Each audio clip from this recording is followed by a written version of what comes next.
Welcome back to TCM. I'm Dave Karger. All weekend, we're honoring Memorial Day with an ongoing lineup of war movies. And up next is a powerful film set and produced during the early days of the Korean War. From 1951, it's The Steel Helmet.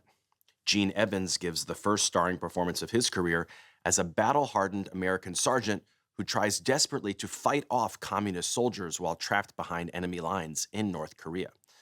The Steel Helmet was written, directed, and produced by Sam Fuller, who had only made 2 other feature films in Hollywood before this, both of which were B-level productions that had little impact at the box office.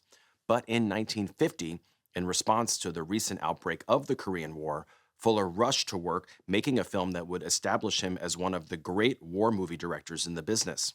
During World War II, Fuller had served in the U.S. infantry and kept a diary with descriptions of military activities, living conditions, casualties, and other details, and he adapted these anecdotes to tell a story set during the Korean War from the perspective of an infantry soldier. As he later explained in his memoir, moviegoers up to this point, quote, never saw the genuine hardship of soldiers, not ours or the enemy's, on the screen. The confusion and brutality of war, not phony heroism, needed to be depicted. Fuller shot the entire film in just 10 days and was able to release it 7 months into the Korean War, making this the first American feature film ever made about the Korean War. It also proved to be one of the most gripping, realistic, and relevant war films ever produced. From 1951, also with Robert Hutton and Steve Brody, here is The Steel Helmet.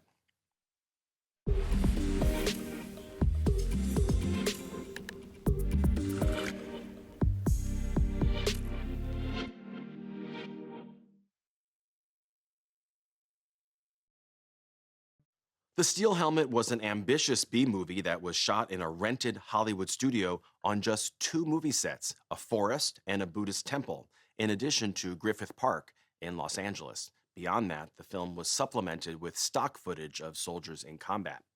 Director Sam Fuller even used students from UCLA to double as American and Korean soldiers. But while there was nothing very realistic about the film's production elements, Fuller, who had experienced combat firsthand as an infantry soldier in World War II, handled the material in such an honest way that the story inevitably came across as authentic.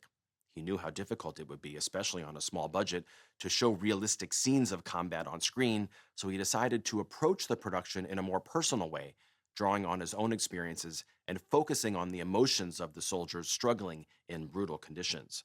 The result was a war movie that set new standards for honesty and realism in the genre.